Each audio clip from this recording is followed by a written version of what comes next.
গোসলখানার মধ্যে প্রস্রাব করে, করার পর এরপর ওযু করে। আল্লাহ নবী বলেন ফাইন্না আম্মাতাল ওয়াসওয়াসি মিনহু, তোমাদের কেউ যদি গোসলখানার মধ্যে প্রস্রাব করো আবার ওযু করো, তোমার মধ্যে ওয়াসওয়াসা সৃষ্টি হবে, সন্দেহ সৃষ্টি হবে। যাদের বাসায় গোসলখানা আছে এটা মন দিয়ে শোনেন, বিসমিল্লাহ। এই গোসলখানার মধ্যে ইস্তেঞ্জা করবেন না। গোসলখানা আলাদা, টয়লেট থাকলে ভিন্ন কথা। যদি শুধু গোসলখানা হয়, ওই গোসলখানার মধ্যে ইস্তেঞ্জা না করা। আবু দাউদ শরীফের 27 নম্বর হাদিস। এই হাদিসের বর্ণনাকারী সাহাবার নাম আব্দুল্লাহ ইবনে মুগাফফাল রাদিয়াল্লাহু তাআলা আনহু।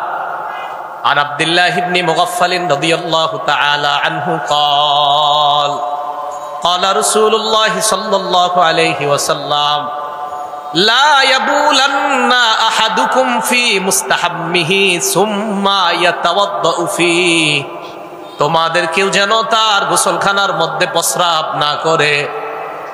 গোসলখানার মধ্যে প্রস্রাব করে, করার পর এরপর ওযু করে। আল্লাহ নবী বলেন ফাইন্না আম্মাতাল ওয়াসওয়াসি মিনহু, তোমাদের কেউ যদি গোসলখানার মধ্যে প্রস্রাব করো আবার ওযু করো, তোমার মধ্যে ওয়াসওয়াসা সৃষ্টি হবে, সন্দেহ সৃষ্টি হবে।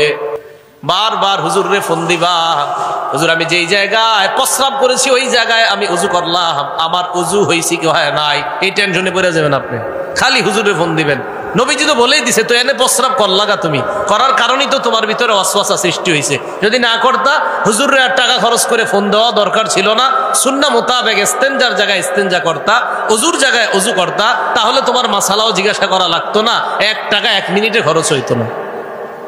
রাসূল আকরাম সাল্লাল্লাহু আলাইহি সাল্লাম বলে দিলেন কেউ যেন গোসলখানায় প্রস্রাব না করে, করার পর আবার সেখানে ওযু করে। তো এটা করার পরে কি হয়, তার মানে ওয়াসওয়াসা সৃষ্টি হয়। এ হলো 5 নাম্বার। 6 নাম্বার, ইস্তেঞ্জা আমরা যারা করি, করার ক্ষেত্রে অনেক সময় আবদ্ধ পানিতে ইস্তেঞ্জা করে, আবদ্ধ পানিতে প্রস্রাব ছেড়ে দেয় জিনিসটা আবদ্ধ পানির মধ্যে।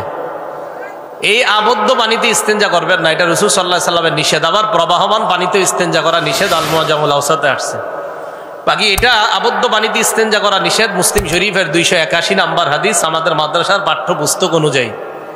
এই হাদিসের বর্ণনাকারী জাবের রাদিয়াল্লাহু তাআলা আনহু, عن جابر بن عبد الله رضي الله تعالى عنه قال قال رسول الله صلى الله عليه وسلم, আল্লাহ নবীর সাহাবা জাবের রাদিয়াল্লাহু তাআলা আনহুর বর্ণনা, নাহা রাসূলুল্লাহ সাল্লাল্লাহু আলাইহি ওয়াসাল্লাম আইয়ুবালা ফিল মাইর রাকিদ। জাবের বলেন আল্লাহর নবী নিষেধ করেছেন আবদ্ধ পানির মধ্যে যদি আমরা প্রস্রাব না করি, তাহলে আবদ্ধ পানিতে প্রস্রাব করা যাবে না, গোসলখানায় প্রস্রাব করা যাবে না। 7 নাম্বার, মানুষ যেই রাস্তা দিয়ে চলাচল করে, গাছের ছায়া আছে যেই রাস্তায়,